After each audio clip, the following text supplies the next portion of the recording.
Hello and welcome to today's edition of Journalist Hangout. I'm Ayodele Ozubaku. Today on the program, the federal government relaunches war against indiscipline. PDP Southwest leaders in clash over chairmanship slots. And later on the program, Bishop Mike Okonkwo backs restructuring. Joining me today are Dikbo Olayokun, Wahid Bakari, and Cyril Abaku. Our discussions begin in a moment.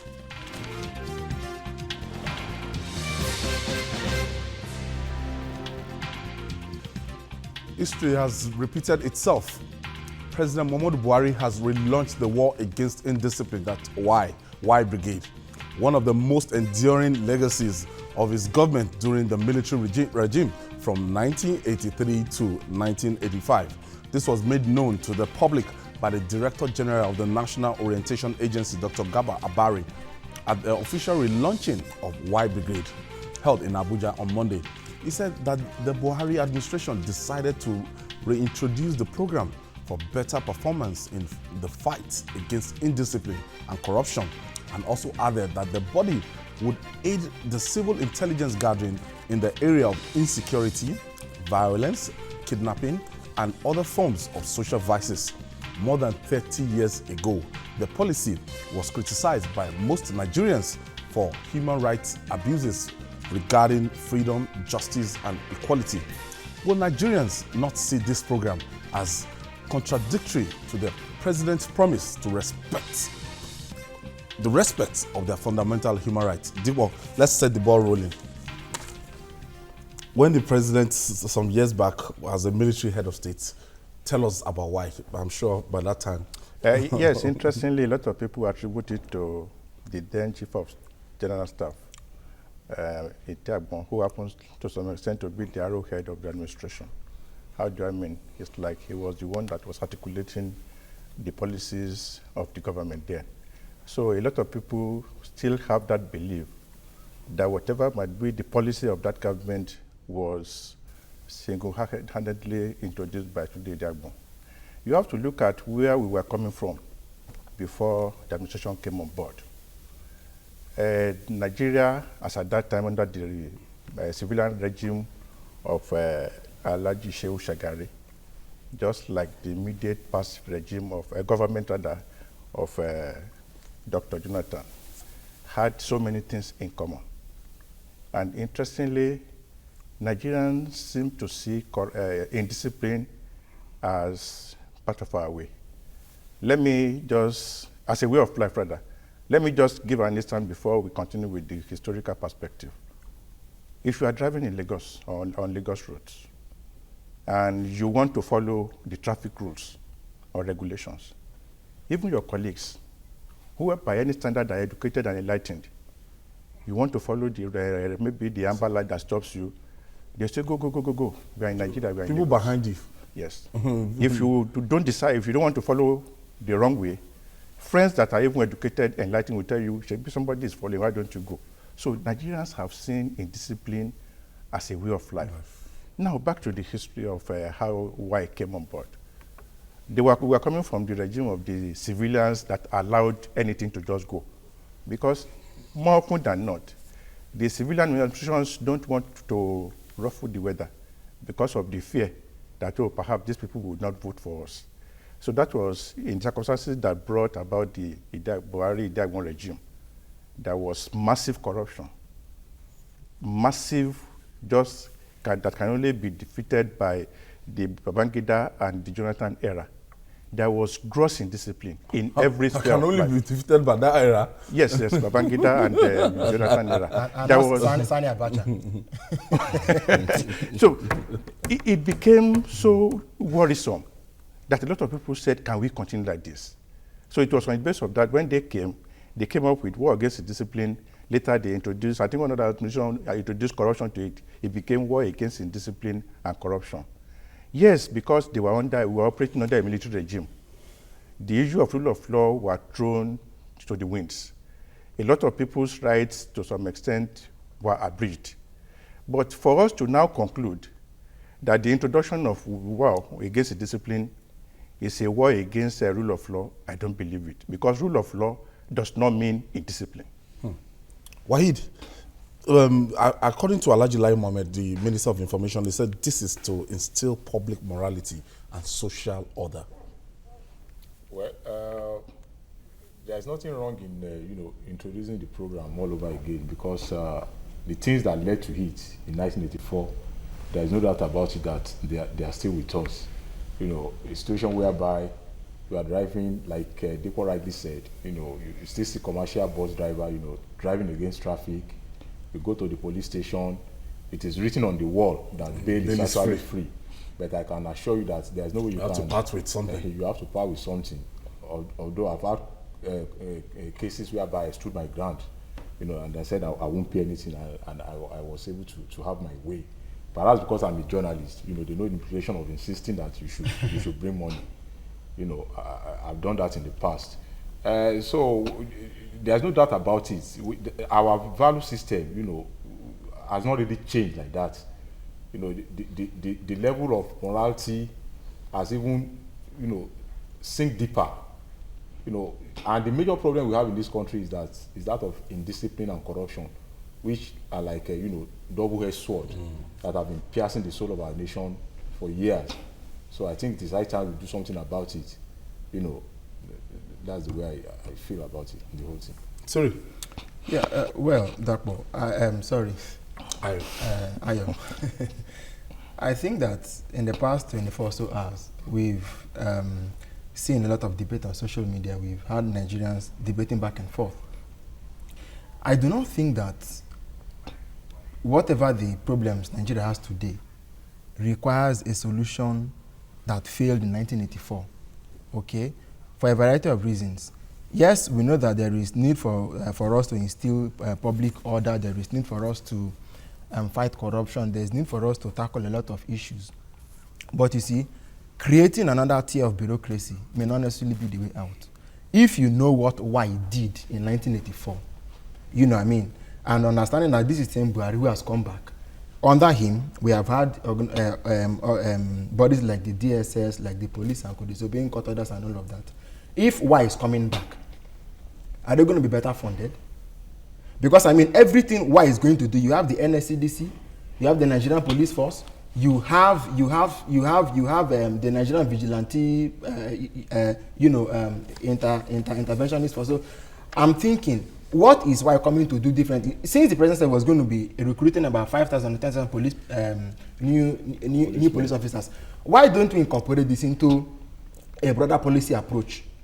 Suddenly, we start bringing back Y. If really we want to address the issue of morals. Nigerian Police Force, they will not be telling you to keep to be orderly and what the values are why we want to instill. You see, the primary responsibility of social and public order as enshrined in the Constitution is the work of the police force.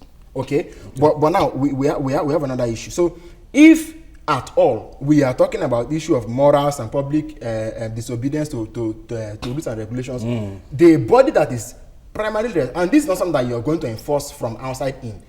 It's something that you're going to instill from within outside. So your short take on this now is that it's not a welcome development. The NOA should have been the one, to drive this message. You know that in the past 1 year, we have not had serious-minded radio jingles, television series, or any other serious-minded. Is it about messages alone, or the people that we enforce? They are supposed to be working in tandem with already existing. To bring to bring back Y seems to take us back to 1984. We passed that era. We shouldn't be going back there. That's my point. How? Taking us back, how? Look, what is Y going to do that the police is not doing, that NSCDC is not doing, that the vigilantes are not already doing? What are they going to be arresting people? Are they going to be prosecuting people? You have the DSS, the intelligence that they're going to be gathering. Okay, in the north you already have the civilian JTF. In the communities, we collapse the community policing structure, which we should have resurrected. My concern is if you're fighting corruption, there is no clear-cut ideological blueprint to fight it. You're talking of insecurity. We don't, I'm concerned. Why are these policies becoming piecemeal? Why don't we have a comprehensive, full-scale policy approach to what we want to achieve? All right, Deepo, I want you to attend to what Syria just said, that this will be taking us back to 1984.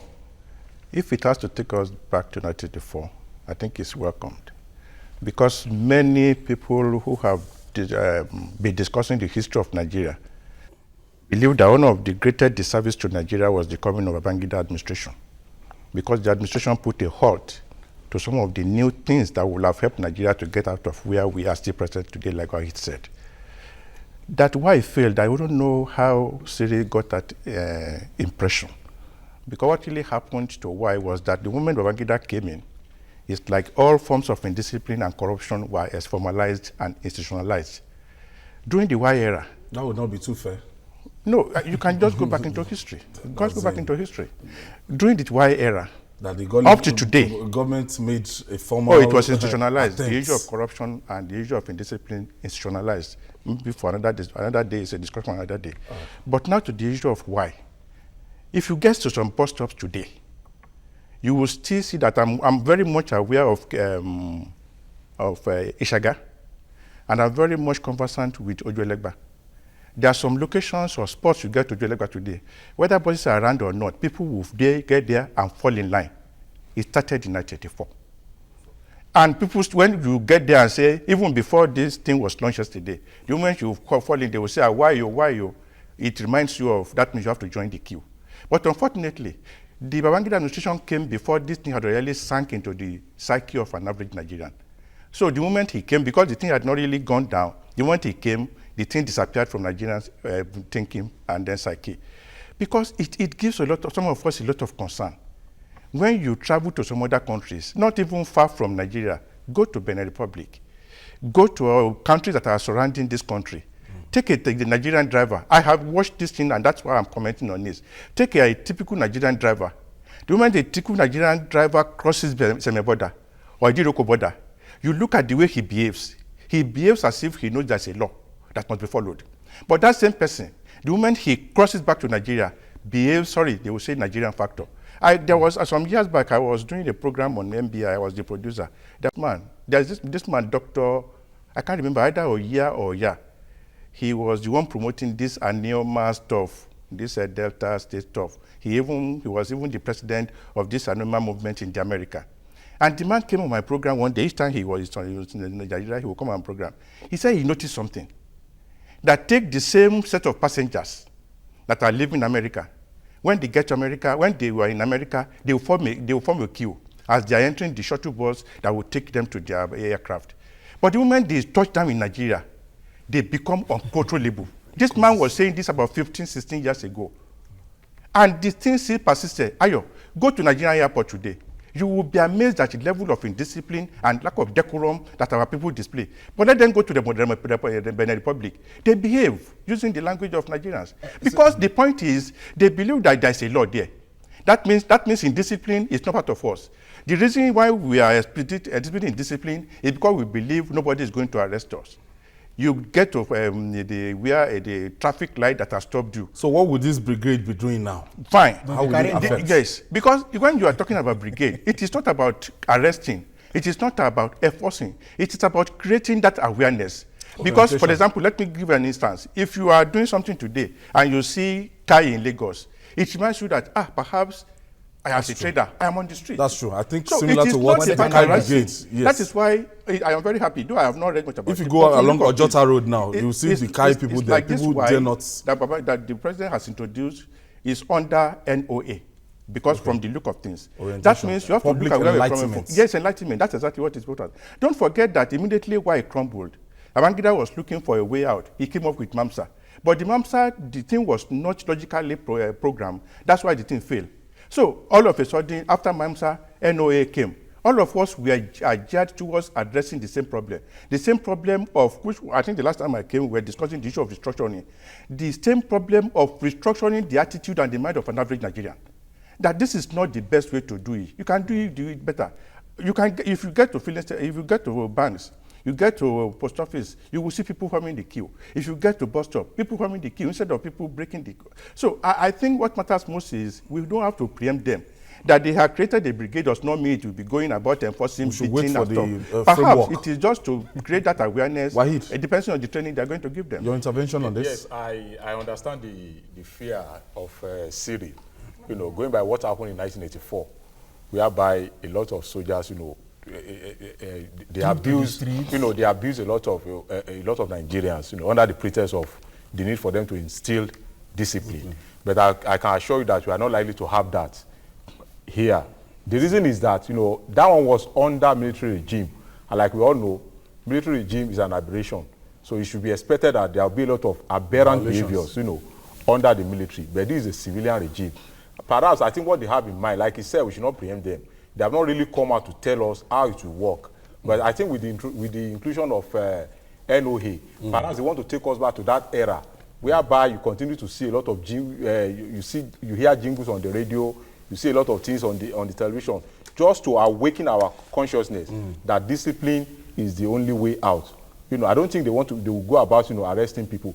If you are saying we should rely on the police, which police are you going to rely on?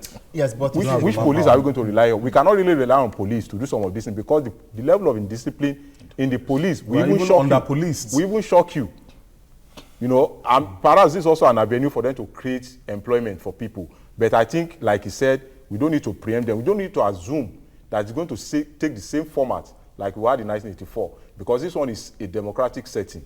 Unlike so their modus operandi will definitely be different. So your last take on this? You see, but again, I have a subtle worry, which is the fact that even in the war against Boko Haram, you've seen how people have said that, look, the rivalry between some of these agencies has also been a factor. We're not building why on the kind of foundation, you know, that says, okay, in the past 1 year or so, for instance, we have attempted a rejigging of the existing institutions to say this is exactly where there's a loophole that we need to plug, and so we are bringing why to plug this loophole. There's no policy document to say that, look, we have gone this far in the past 1 year, and there's this loophole. We are just creating something for the sake that needs to be created. I think that there's this cycle in Nigeria where we say one government did Y, we bring MAMSA, we bring NOA, another government comes, bring its own. So one government must also bring its own. When people hear about Y and Buhari, so 1984, you know, they've come back again. So but you don't believe I think Nigeria has moved and objective. We have moved. I want to see how many people that they're going to employ. I want to see whether they're going to carry. That's what you should wait for, the framework, the way, the modus operandi, because it's going to be difficult for them to operate the way they were operating, you know, under military rule. You know, the violation of human rights and everything. That's basically, you know, the fear you're nursing. All Nigerians, including me. You can't say all. No, you can't say all. All Nigerians, including me. I'm not ended. I said all Nigerians, including me. We're watching. All right. When we return, PDP leaders disagree over chairmanship zoning to the southwest. Will the crisis rocking this party come to an end? Please stay with us. It's still Journalist Hangouts.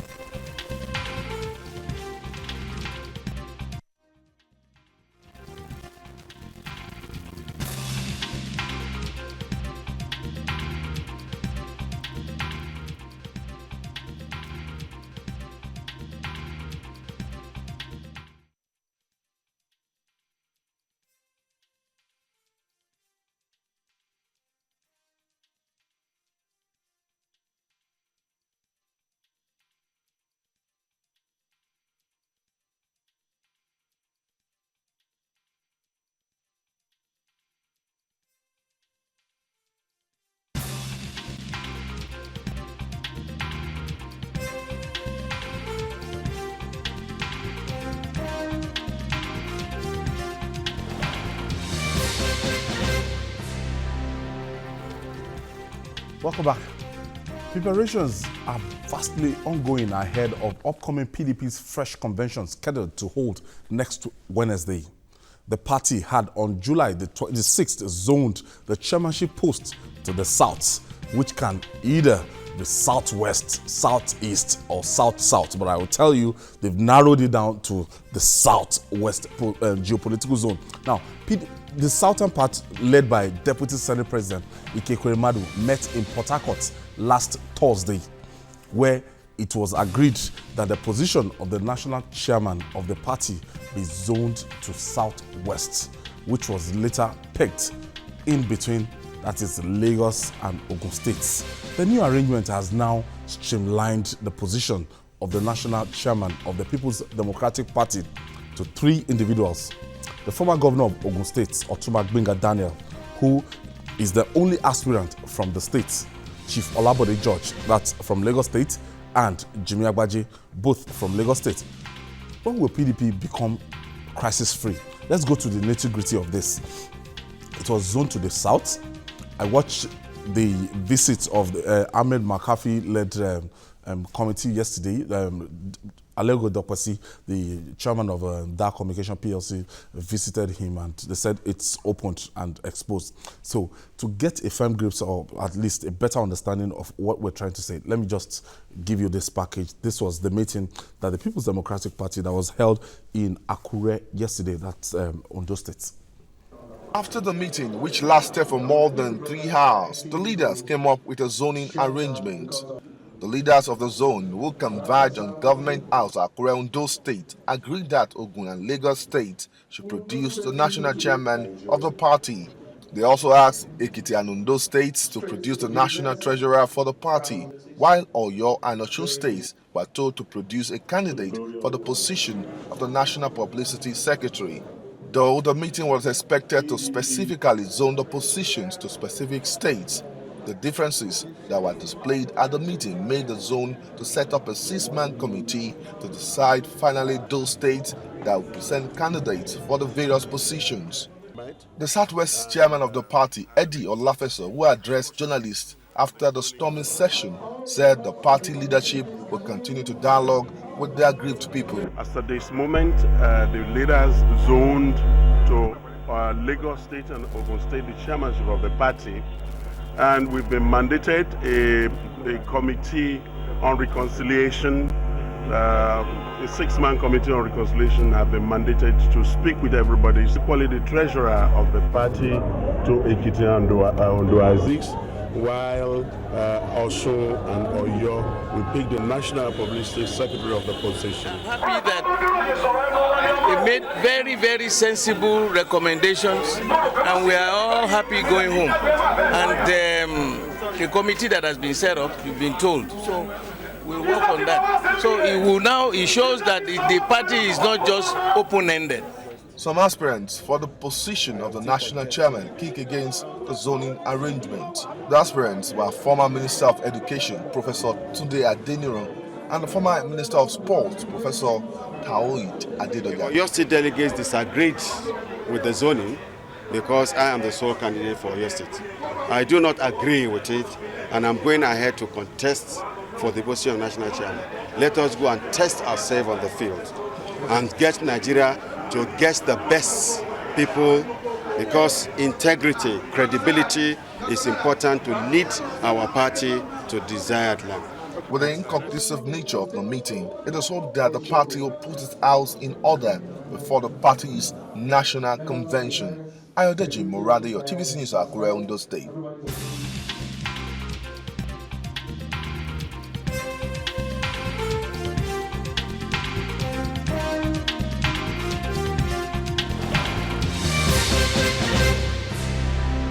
Vibes from Akure, the capital of Ondo State there. Yesterday when they told me about that meeting, and the next thing I saw on the social media was, that Attorney Bode George has been chosen as the consensus candidate of for the Southwest. Hey, I said, Ziggy, I had to call my colleague Ayodeji Morade, to get what actually happened. Now, there's like a ding-dong game played here. To narrow it down, from between Lagos and Ogun States is vague. Dipo, if we want to have a consensus candidate, if the PDP, if they're saying that, Southwests, that is expected, give us a candidate from the Southwest so that everybody will rally around. And Southwest, they should be able to put their house in order and get. Now, Bode George was former deputy national chairman of that particular party, and is a board of trustee member, is a very strong founding member of the People's Democratic Party. JK, Jimmy Agbaje, was brought in by Bode George less than 2-3 years ago before he contested the governorship in 2015. And I was reliably informed that the governor of Ondo State and Ekiti State, they are rooting for Jimmy Agbaje, and I don't know where Otumba Gbenga Daniel falls into in this equation, because I was told before that Otumba Gbenga Daniel earlier stepped down for Chief Raymond Tokwesi, that they cannot contest together. They are very good friends. Please break it down to us. What is happening in the PDP? It's expected, especially if you look at the history of the PDP since after they lost the election in 2015. The party has, since then, has never been under a democratically elected National Executive Council or NWC stuff.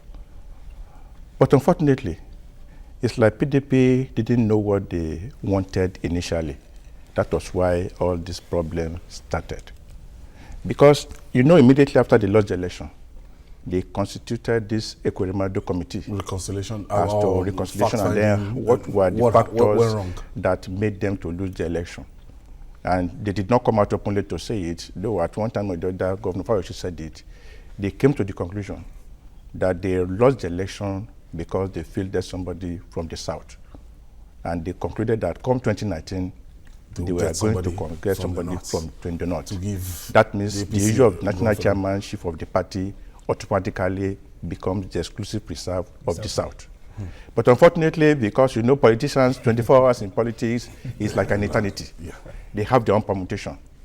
Fayose and Wike had ambition for 2019, and they know that something needs to be done. In spite of the denial. Yes, but it was an open. You can't even put it behind Mimiko Self, that doesn't have his own eyes fixed on the VPs. So the issue now is when it became glaring that they need to re-strategize, then the question is, you have to give the chairmanship of the party to the south. But even at that, it's like they did not wake up from their slumber early enough to have allowed Raymond Depesi. Because if we were to face the reality, among all the contestants for the position of the chairmanship, Raymond Depesi has to be the person that has done the greatest work. And it reminds me of what happened before the 2007 elections, before Obasanjo brought Yar'Adua that eventually created problem for Nigeria and PDP. If you are looking at the candidate of among PDP that was widely traveled, that could have gotten the ticket if they had done a free and fair primary, it was Odili. Because the guy traversed the whole length and breadth of Nigeria. The same thing happened in the case of Depesi. Don't forget that even up to today, some states said, whether you like it or not, Depesi remains our candidate. So the issue of zoning, narrowing it down. The issue of narrowing it down, we are just on the 10th now. I think the convention is on the 17th. 7 days time. Only God knows what's going to happen. But I think it will be foolhardy for anybody from the southwest among these guys to believe that they will just get there on that day and have a say. It's not going to be easy. They still have the person to contend with. Because don't forget, politics is a very dangerous thing.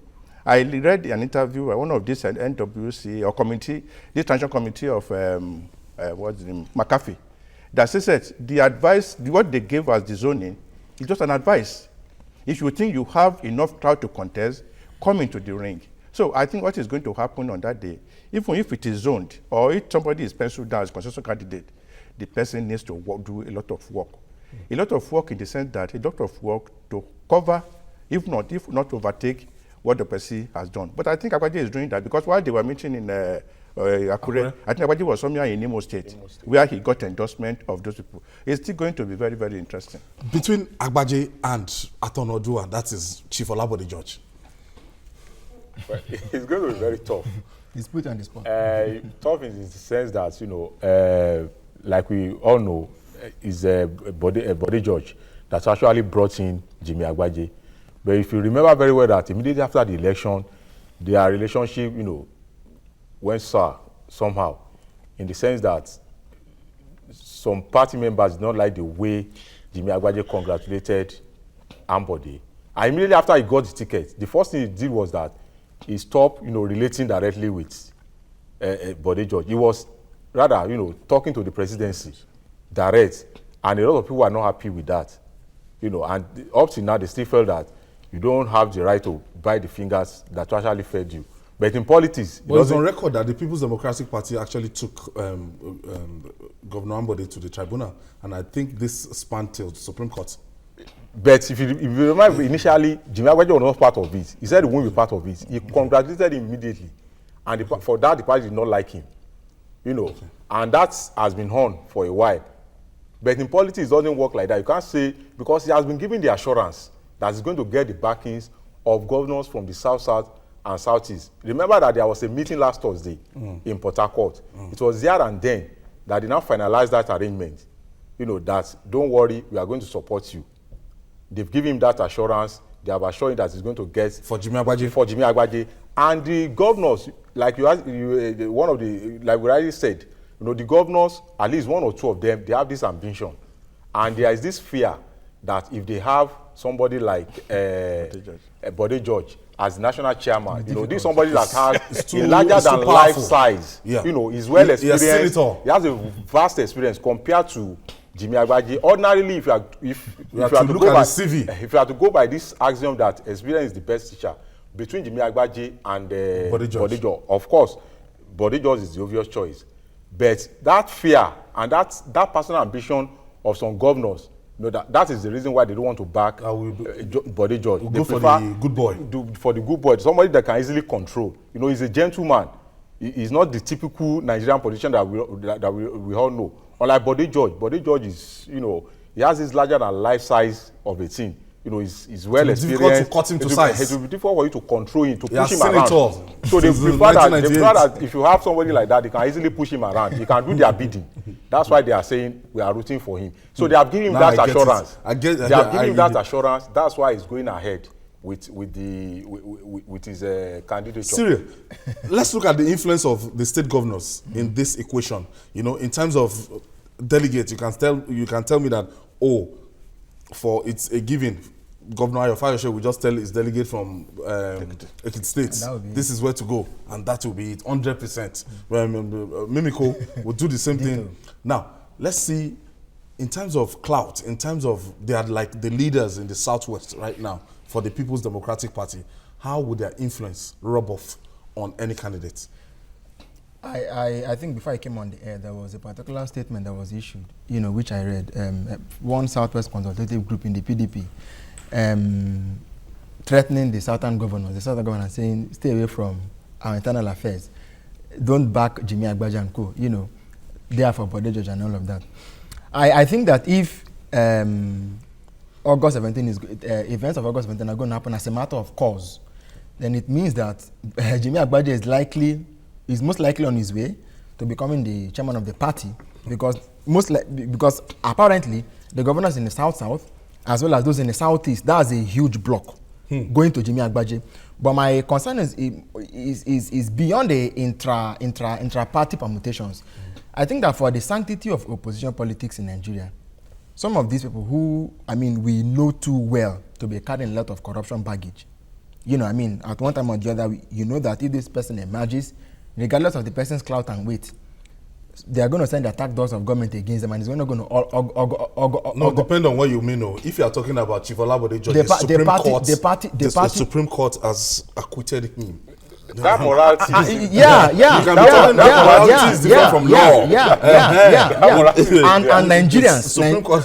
Nigerians no faces. Nigerians no faces. So for me, I think that they need somebody who is sort of new, who is clean, whom the youth can look up to. Yes, and again, who when the person speaks, Nigerians can begin to rally around because in the past 1 or so years, when we expect that somebody should be speaking, Labour has lost its voice, opposition has lost its voice. We are on the verge of sinking into a one-party, and then the Nigerian political space is just cold and comatose. Sheriff fighting Makarafi. So I think that it's time for a rebirth, not just for the PDP, but for the political space. But again, Ayo, for a candidate to emerge against the third of his own immediate constituency, okay, the southern governors and those in the states are backing him. You also need to ask us on what condition.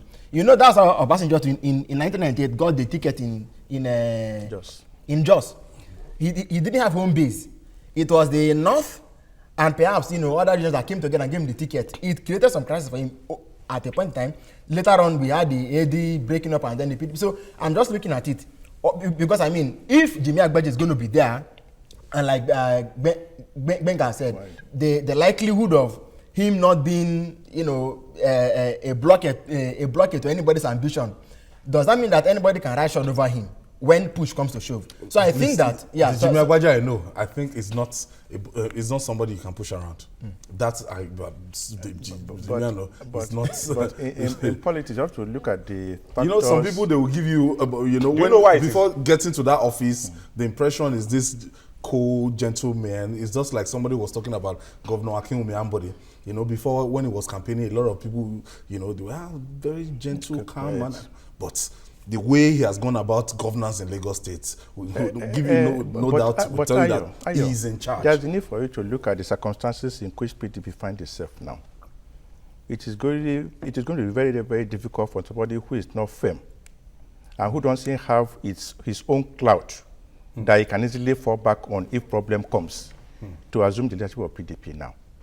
Because whatever is happening now is geared towards 2019. And there will be so many contending forces. All these people angling for him now have something that they want to say like, okay, this is my request, maybe later.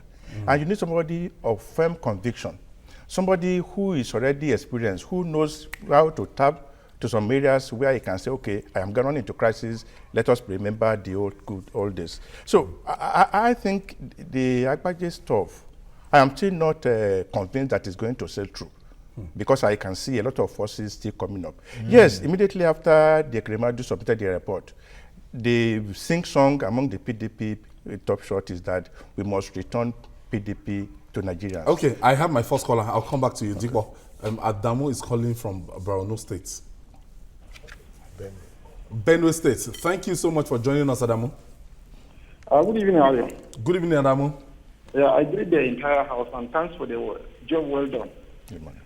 There is this call I made, and I want to echo it.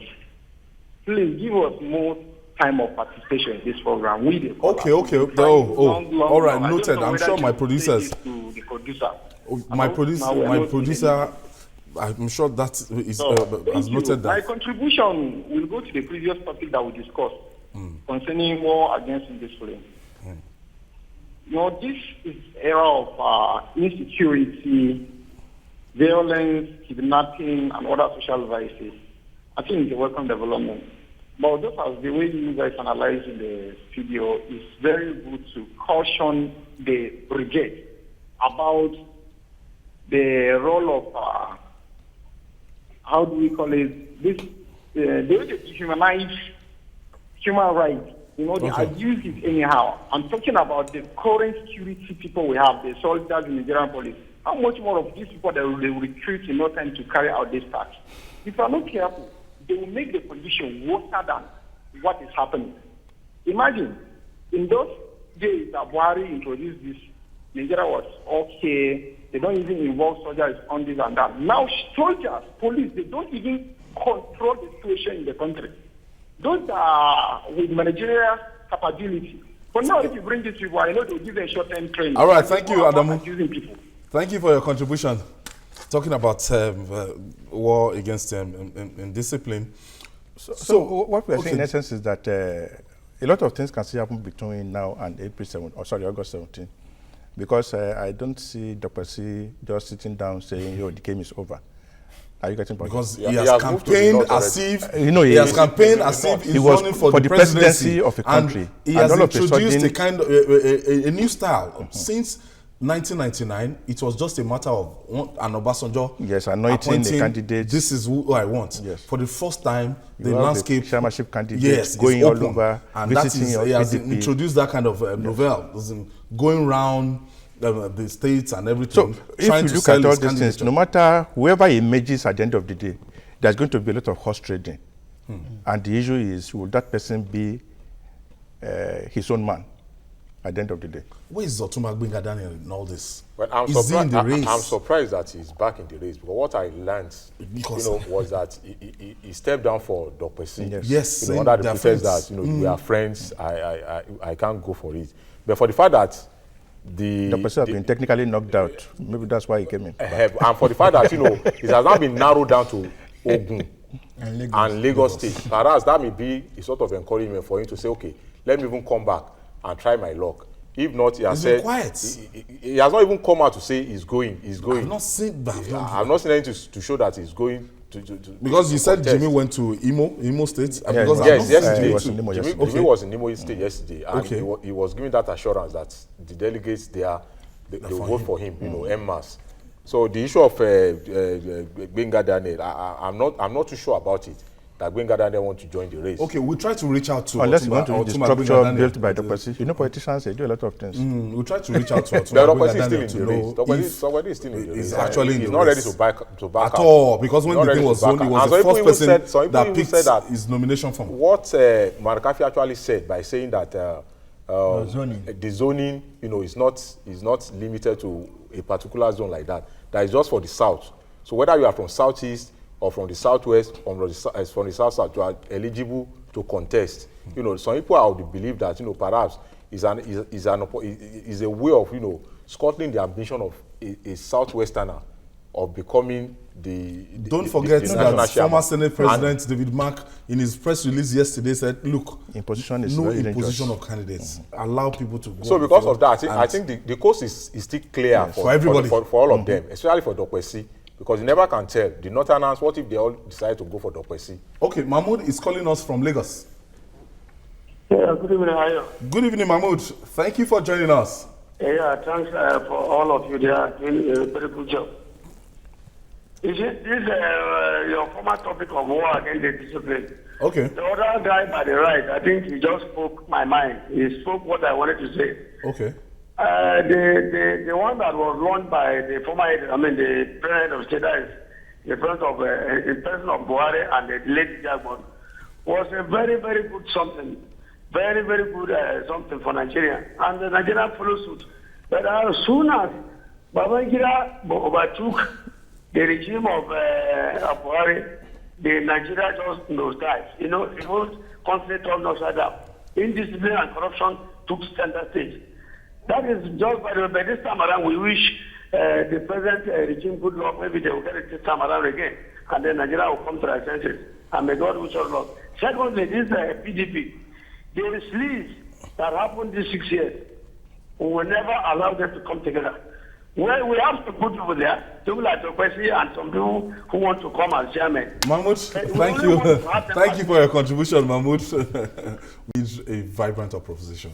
Very vibrant one. So your last take on this. And again, I'm buoyed by the fact that, like you pointed out, it looked like a passive thing happening, but I think that it may be the road to revival. You see that people are campaigning. Yes. The PDP we know from 1990, part of what led to the popular party was because of lack of internal democracy. No, it's you remember when if the president is immediately the president moved against Barnabas Gamade. That was it. Immediately moved against Audogbe. That was it.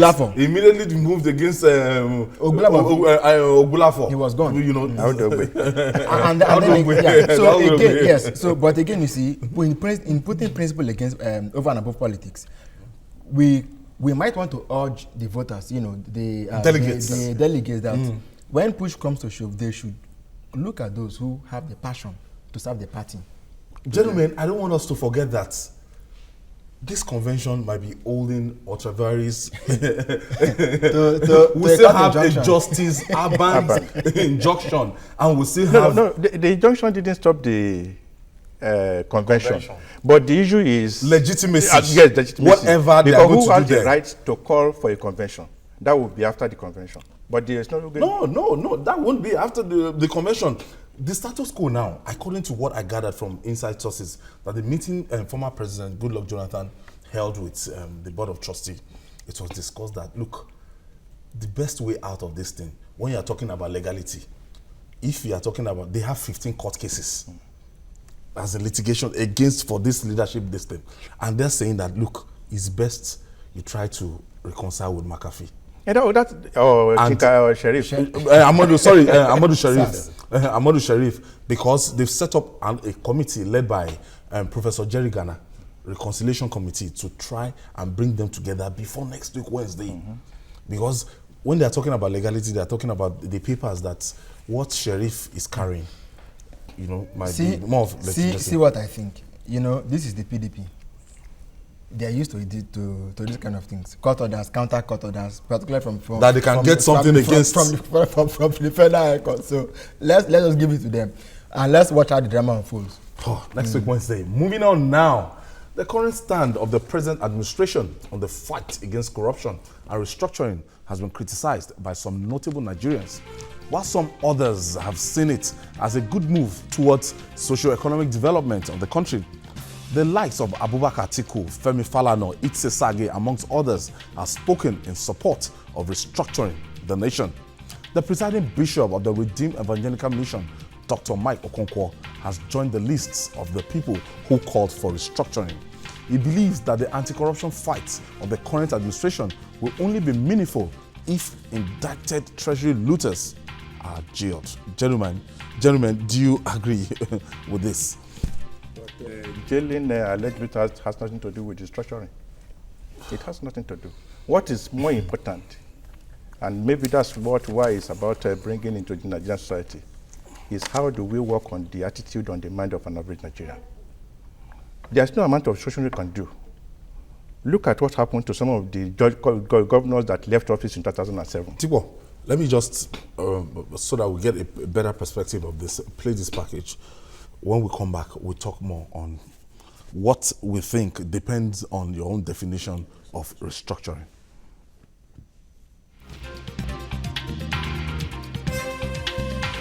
Many proponents of restructuring have hinged their agitation on the perceived marginalization of the minority groups in the sharing of the nation's resources and opportunities, ethnic and religious discrimination crisis, environmental degradation, and the seeming overbearing influence of the federal government on the federating units. But the federal government continued control of resources deposited in states has left the units as a mere geographical expressions which merely depend on whatever allocation they get from the center. Stakeholders and most Nigerians have over the years called for restructuring as a way of addressing such grievances. What Atiku Abubakar will say is creating a restructuring Nigeria to show more equity, to give the different regions sense of belonging. You go everywhere is in shambles. Believe you me. You know, you don't see any development. And when you say growing up, you have to measure it with development. Work 3 people can do, you put 20 people there. You have 36 state governors, you have 36 deputy governors, you have 36 speakers, 36 deputy speakers, and these people move with convoy no less than 5. Some governors use 25 vehicles. For what? For what? We are just wasting resources. Chief Olusegun Obasanjo, very experienced, effective president, even said that we need to restructure our workers. We need to make each state more functional, more efficient, and more productive.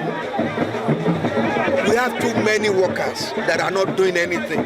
Political parties and politicians are divided on the exact model to be adopted to achieve true restructuring of Nigeria. Some say the president should adopt the recommendations of the 2014 National Conference, while others want a holistic approach. The agitators believe that a restructured Nigeria will enable the federating units to explore their natural resources and ultimately achieve appreciable growth and development. Ayodele Uzubakun, TVC News, Lagos. Where? Cyril?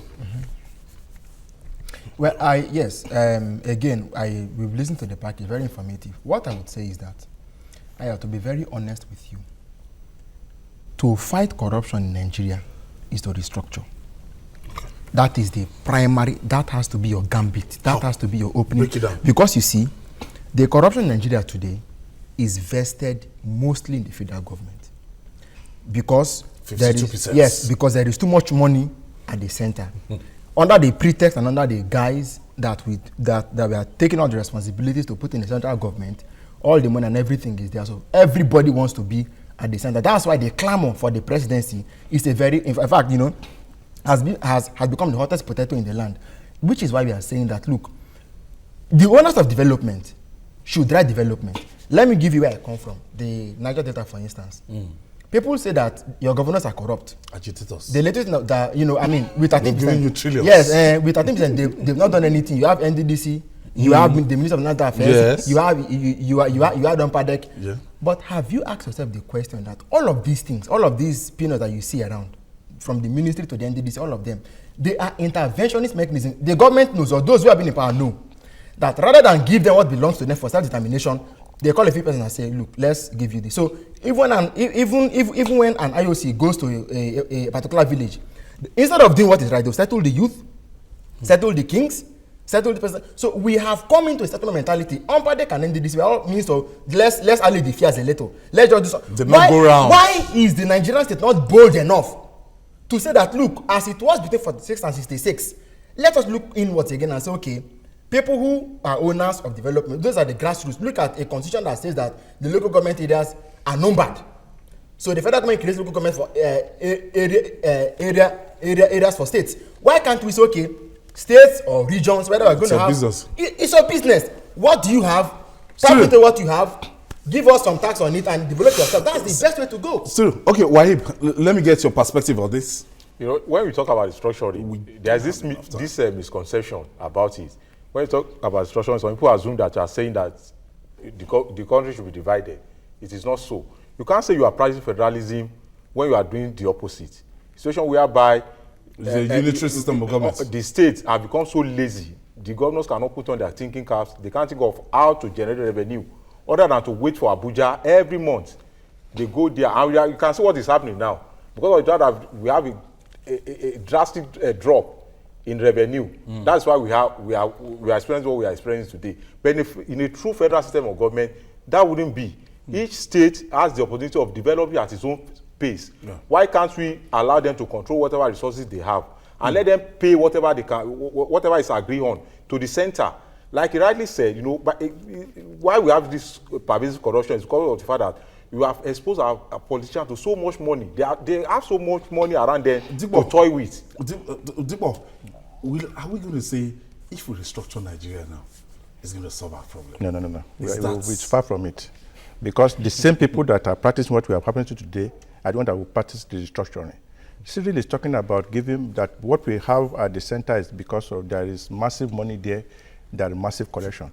And I put it to him that even if we have a reverse and put this massive fund, the corruption will be transferred to the states. Because we're already seeing it, Ayo.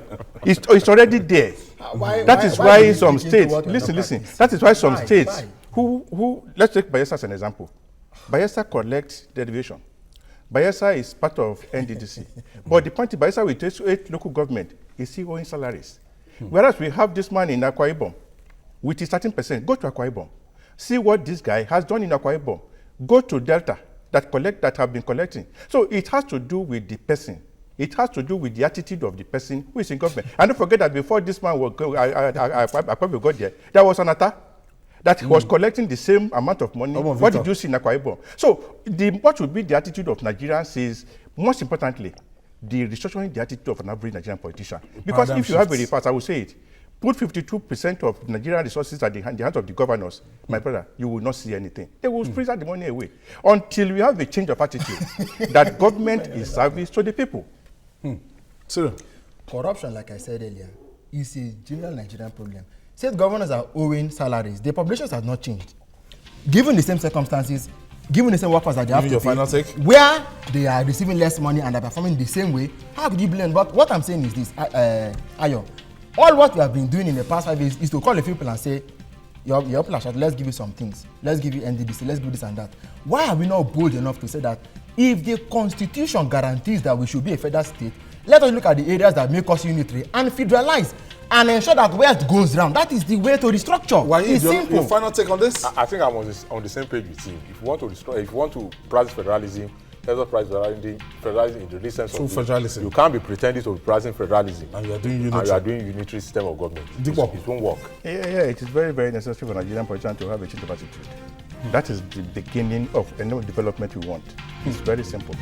And it's a wrap on Journalist Hangout today. I want to thank you, Cyril Abaku, for giving me a balanced argument. Wahid, thank you so much. And Dipo, General, thank you so much. And for watching this exciting program, you can watch the repeat broadcast of the program tonight at 11. You can also watch Journalist Hangout on YouTube. That is youtube.com/TVC News Nigeria. Our feedback channel is Journalist Hangout at tvcontinental.tv.